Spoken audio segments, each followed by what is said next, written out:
airbags. I want to discuss the issue of airbags.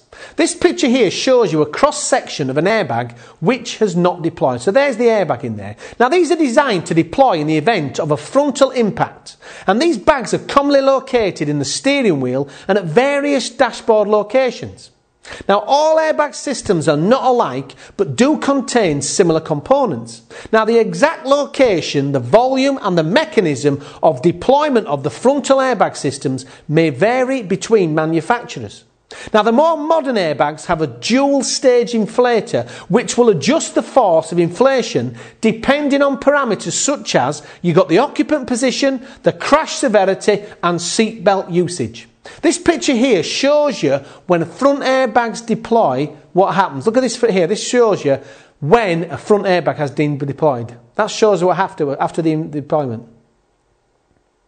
And this video is going to show you a front airbag operating.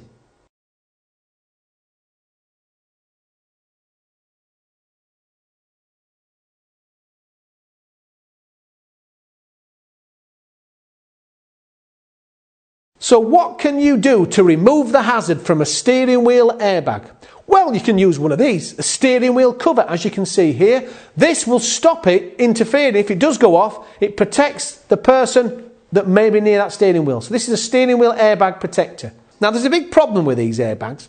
If the sensor system detects partial inflation for the crash, this is what can happen. So if it senses partial inflation for the crash, this is what can happen. First of all, you've got the first stage deploys with the second stage occurring within milliseconds.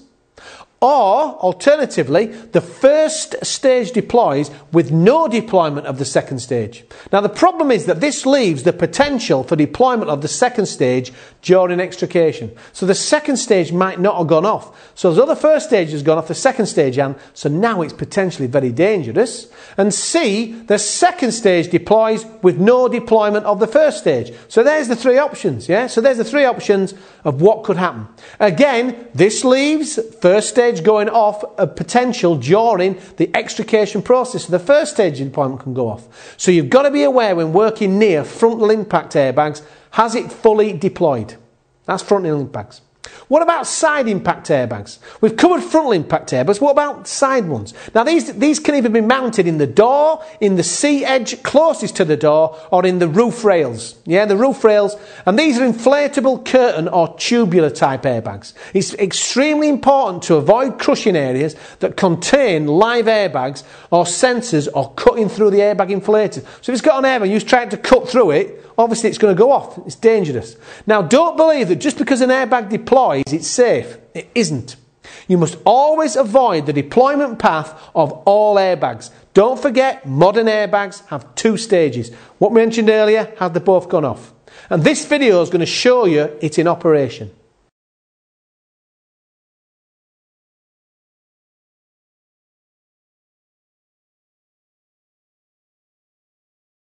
Now I want to discuss seat belt tensioners. Now these are located at point 6, as you can see on here. This is where they're located. And these are designed to reduce blunt trauma as well as any impact with airbags. So that's what they're there for. Seat belt pre-tensioners. These are activated by either a spring mechanism or they can be operated by an explosive charge. Now the accidental deployment during extrication can cause serious injury to any rescuers or patients. Yes, suddenly, pre-tensions causes real problems. Now pre-tensioners should be treated with the same amount of care as you would working around an airbag. So same amount of care. Now taking the medical condition of the patient into consideration, removal of the seatbelt as soon as possible is recommended. So if you've got any reason to believe there's a seatbelt pre-tensioner on there, take the seatbelt off, but be careful. Now this is what the pre-tensioners look like. As you can see here, that's the pre-tensioner there. This here shows you it's in situ at a B pillar post. There you can see the pre-tensioners. If you see that at a B pillar post, that is a pre-tensioner. And if possible, and if safe to do so, remove the seatbelt from the patient, obviously taking into account their medical condition. Now you've got to use extreme caution when working near these pre-tensioners as the mechanical systems remain live even after the battery is disconnected. So if the battery is disconnected, these things are still actually alive. What about now G-force limiters? Now these G-force limiters are built into most seatbelt systems with pretensioners, so it's linked into a pretensioner, a G-force limiter, and they allow some leeway in the belt at a certain point in the collision timeline.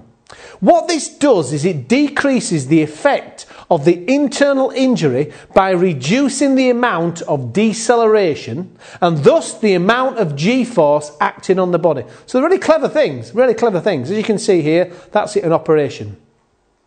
And that is where it's located. So be careful with these working around these G-force limiters.